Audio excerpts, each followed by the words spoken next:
Good morning, happy Thursday. All right, it is good advice day.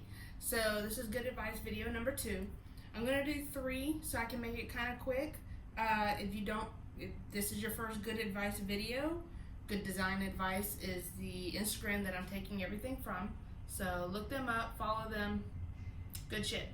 All right, so I'm gonna go ahead and just dive right in.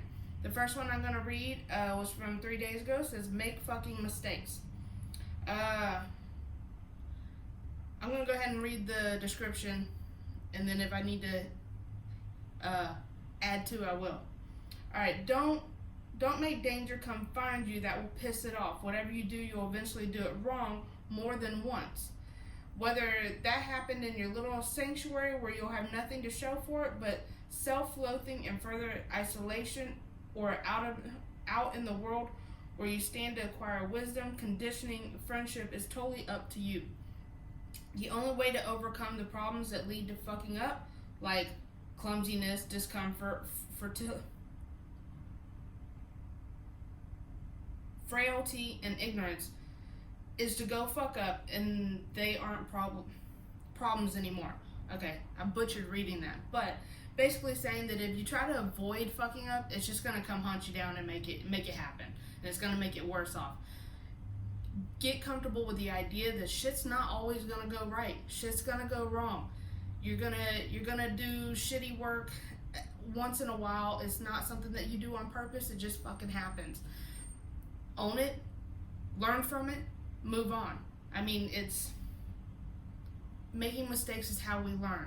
You didn't learn how to ride a bike without falling off and busting your knee. You didn't learn what you wanted in a real relationship until you had a couple fucked up ones. Learn from them. Take notes, take mental notes, whatever it takes, but understand that this is how we learn, this is how we evolve, and this is how we become better at what we want to be good at, okay? Simple enough. Alright, next one. Keep your fucking composure. No matter, man, I'm realizing how blind I am. No matter how numerous the threats, how instrumental the barriers, or how overwhelming the odds, if you keep your shit together, you will make it. Open your eyes, watch what's going on, see how they're going to come at you. Empty yourself, be responsive, be supple, become what the situation demands. Hold your ground, don't flinch.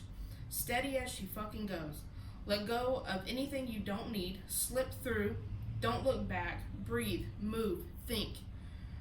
Accept the harsh reality and choose to survive. Whatever situation you're in, whatever situation that comes at you, we're going to have those situations that come at us and blindside us. Take it in. Keep your composure. Whether it's drama, whether it's just shit going wrong, it feeds itself if you feed into it with anger, with being upset, with rage, with just losing it. If you lose it, you're feeding the situation. Take a step back. I don't care what the situation is. I've been through some shitty situations. And honestly, I learned at a young age that moment where you go, all right, you know what? I got this. We'll figure it out. It doesn't mean that you're not mad. It doesn't mean that you're not upset. It means I'm not going to let this own me, okay? Don't let shitty situations own you. You own them.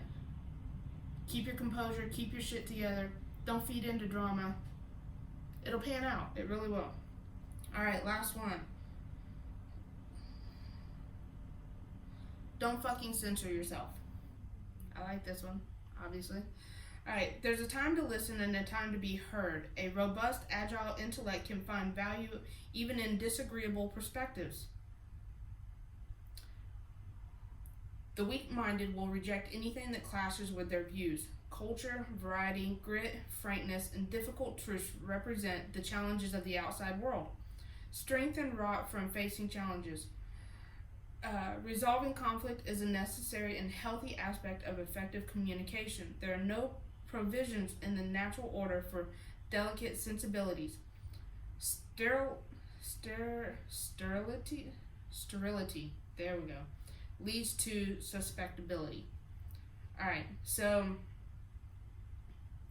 this has been a mantra for me for years. I no longer censor myself.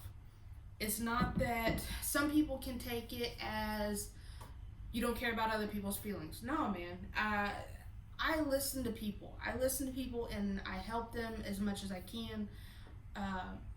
Something I said in another video, I think, was that I always see both sides of the fence. Open your heart and open your mind to other people's perspectives.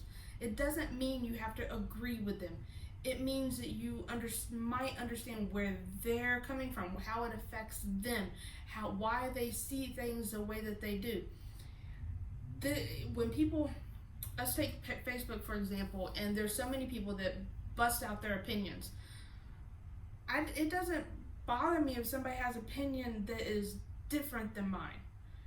That's what free speech is about. People can say that. They don't have to censor themselves for me. So I'm not going to censor myself for them. And for the longest time I did, because I didn't want to offend anybody. I didn't want to upset anybody. Oh, I don't want people to not like me, because honestly, my views on a lot of things don't coincide with the majority of my community and my public surroundings, right? My friends, even some of my friends, if they really knew my full beliefs on a lot of things, I mean, I've lost friends for that. I no longer hide, but I don't flaunt it either. You know, it's one of those things that you can live an uncensored life, meaning speak your truth. Speak what means whatever. Speak whatever means the most to you, and don't be ashamed of it. But if you do that, understand that your neighbor can do the same thing.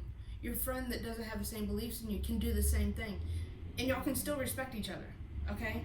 So don't censor yourself. Don't hold back on whatever it is that you need to put forth, because maybe, just maybe, when you speak your truth, when you live a life uncensored, you give other people the power to do the same thing.